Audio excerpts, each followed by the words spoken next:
Happy Day starts with a smile. This is Atlantean Gatekeeper, and here is your host, Stefan Palczewski. Before we begin, I would like your listeners and viewers know that I will act on their behalf. I will pretend that I am one of them and ask you questions that they might have, to better understand what you are presenting, if that is okay with you. Oh, absolutely. I will be delighted to do that. But first, listen to this short clip. The game of life, like every game, is played within the framework of certain rules. And any violation of those rules carries a penalty. You and I are playing this game from morning to night, and should therefore learn its rules in order to play it well. Interesting. Please explain.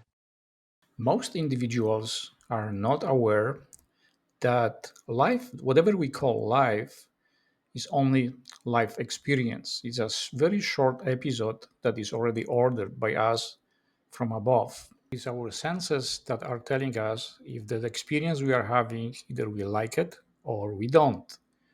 Neville compares that experience, that life experience, to a game. As you know, every game is played by the rules. Before we start, we know what the rules are. And with life, is a bit different. We learn the rules as we go along. When we understand what is serving us or not, how much impact we're having on others, what others are having impact on us, we also understand that we have the choice to change those some of the circumstances. It's not so much completely change them as we planned, but we can only change the way we respond to all those circumstances that are in our way. The greatest tool at our disposal in our life experience are emotions. It is the emotions that bring to us whatever we are attracted to. If we're unhappy, those emotions are going to bring to us unhappy circumstances. If we are happy, then whatever is going to be heading our way is going to be happy experience, no matter what the elements are. So, what are the rules, and what are the penalties? My answer will surprise you. There are no rules and there are no penalties. That is very confusing. Don't you think? Oh, yes, it is. So let me explain. Buddha once said that in life there is only one rule. There are no rules. And even that is incorrect because that is a rule. The best way to explain that is through example. When you ask a child not to touch a fire, most likely the child will do that because that is how the child is going to learn through experience. That born is the penalty. It's the consequence of not listening to the parent who indicated that touching that fire is going to cause a pain. The rule was the instruction, the loving instruction from the parent saying, do not do that, because if you do, you are going to get hurt. So I hope you understand this a little bit better. Life is not a game. Life is like a game where certain rules and penalties, like in a game, are applying.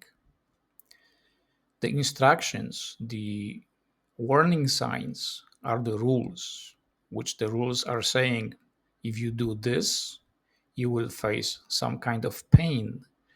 And that pain is the penalty, even though penalty do not exist. There are only side effects. There are only consequences. Some of the consequences are very pleasant, some of the consequences are very painful. Therefore, in this context, what we agree upon as a society that the painful experiences are penalties, the pleasant experiences are rewards. All the instructions telling us, all the warning signs telling us what the consequences of these of our actions might bring to us, those are the rules. I hope you understand this. Much better.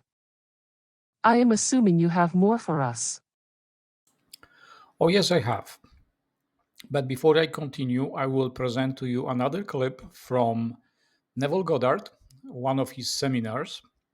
This one is presented by Wisdom Untold. This is a great channel. I am listening to almost every episode they are producing.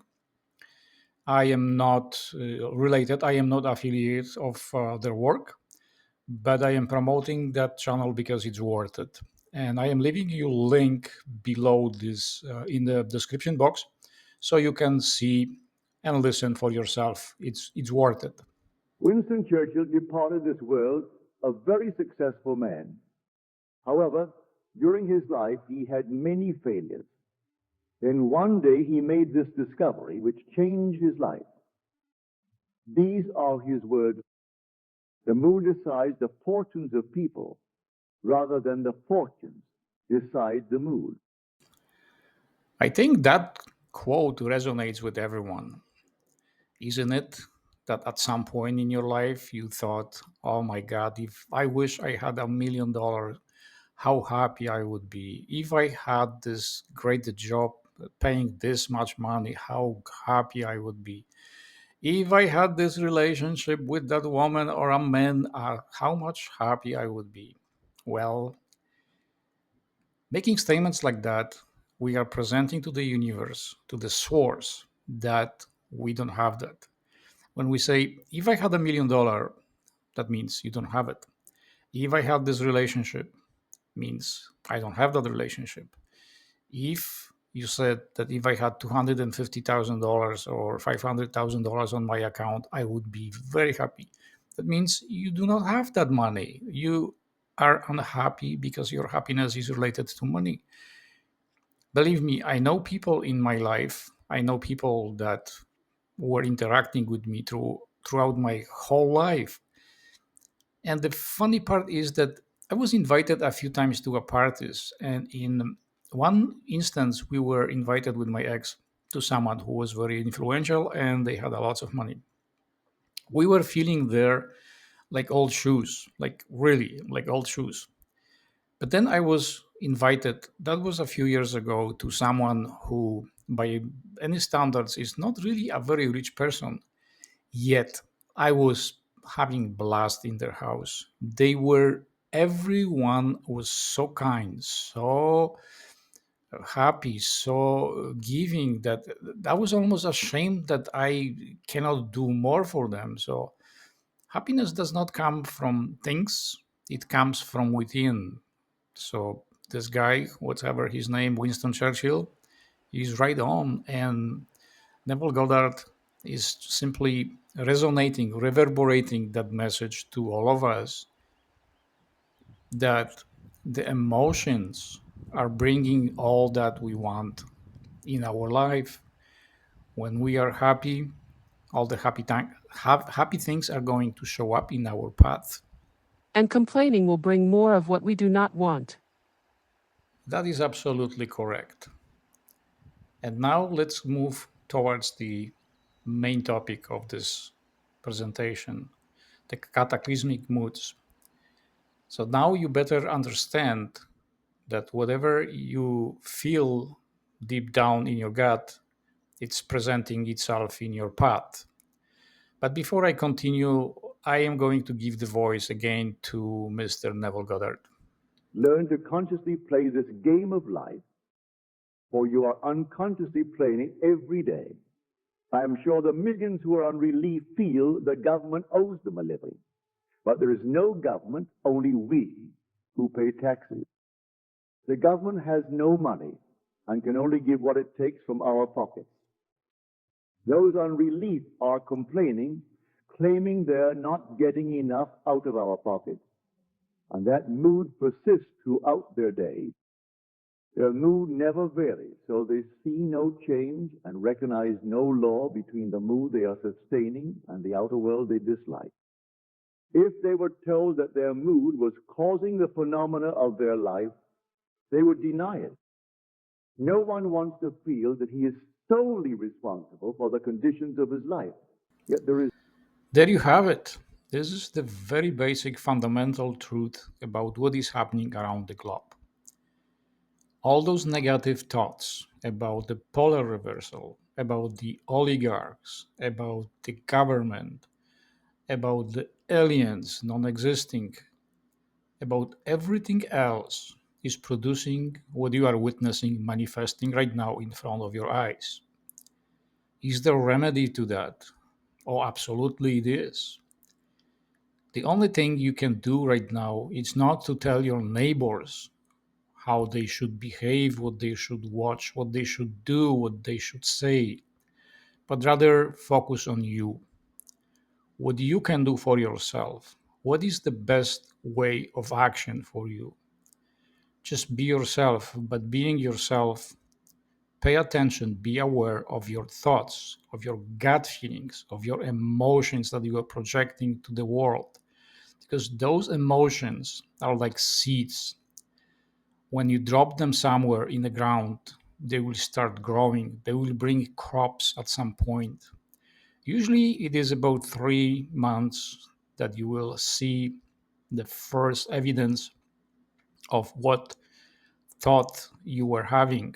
If something is manifesting in your path that you don't like it, trace yourself back to those days where you might have certain thoughts, ideas.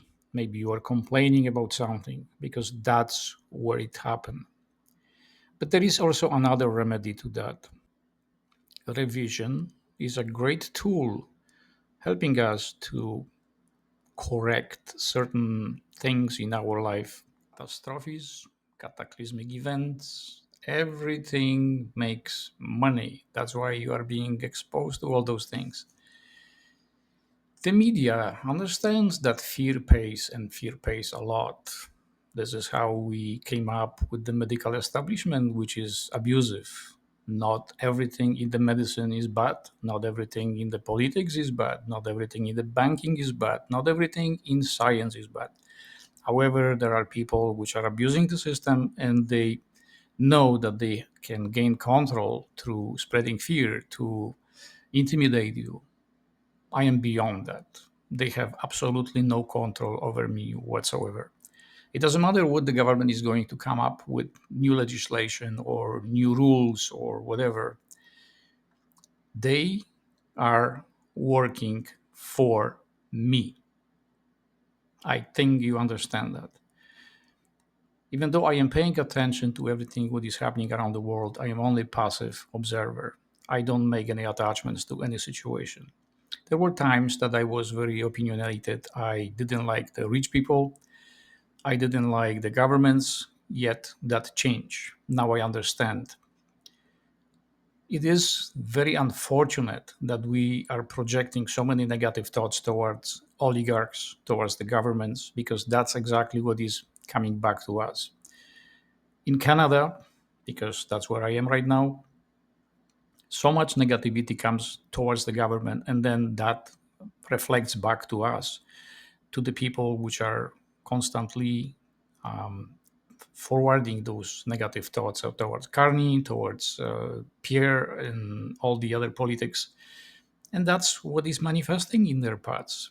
Same thing with the oligarchs. When we are saying that they are controlling the world, so everything that the people which projecting those thoughts, the universe, the source is producing evidence for them just to confirm their suspicion.